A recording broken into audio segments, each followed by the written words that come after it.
You need a quick meal? Try this homemade Hamburger Helper. The first thing you're going to want to do is brown your ground meat. Mine is frozen, and so it has taken me a little bit longer to brown my ground meat.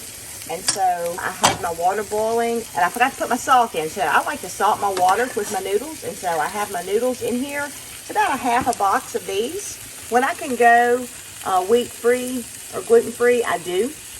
So I'm using those noodles, and I'm boiling them while I am cooking my hamburger meat.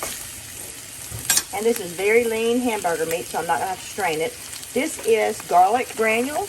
If I had onion granules, I would be putting that in here too. This is the key to make this taste really good, is to have really good and seasoned meat.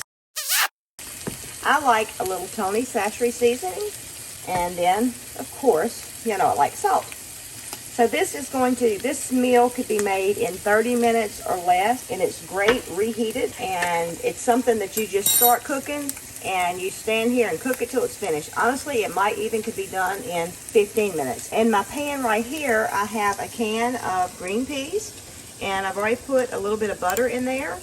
And I just will let this simmer while I'm cooking the rest of the food. And I just like the flavor a lot better with the canned peas if they simmer a little while. The cheese sauce that I'm going to make, I'm using some powders that I bought from Azure Standard. This is mushroom soup powder.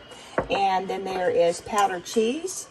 And then I am going to throw in some of this that I bought really for the farmer's market, because, you know, we're all used to having yellow or orange cheese. And so it just kind of makes it more eye appealing, because that's what we're all used to. So I'm going to start out, I'm going to go ahead and put in my 1/4 of a cup. This is actually a little bit more because I'm not doubling my liquids. Since I'm using mushroom soup and cheese, I'm just going to put a 1/4 of a cup of butter and a little more than a 1/4 of a cup of milk, because I'm using, this is a 1/2 cup measure.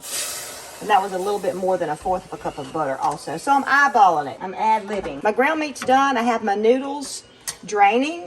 And so I'm just going to melt this.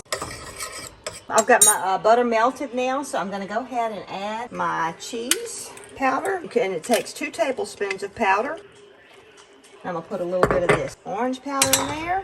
And I'm going to put my cream of mushroom soup powder, and I really have used this a lot, and you can see like the mushrooms in it, and so I really like it. And it actually tells you to mix it with 1 cup of water, and so it's going to make it taste even better. Oh, so I probably shouldn't have put so much in there. I should have just put 1 tablespoon.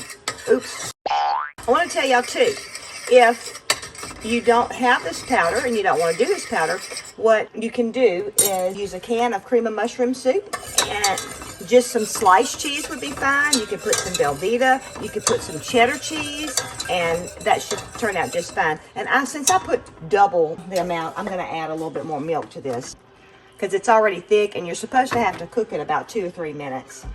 So it'll just make it more better, right? All right, I got my cheese sauce ready. Now I'm going to add my noodles and mix it around. I'm not going to add quite all of my noodles. I may have done a little too much. Also, I want to tell you too, this can be done with a box of macaroni and cheese. It would take 2 boxes of macaroni and cheese though, because you're not putting quite as much macaroni in them anymore. So that's terrible. It would be even quicker, I guess, if you're not having to make up the cheese sauce from scratch. And so we're going to mix this around. We're having peas tonight, but you could also have green beans. They would go very good with this. If you'd like to see how my mom made green beans, we have that video linked in the description below. Watch that next. This is one of my favorite meals at the farm.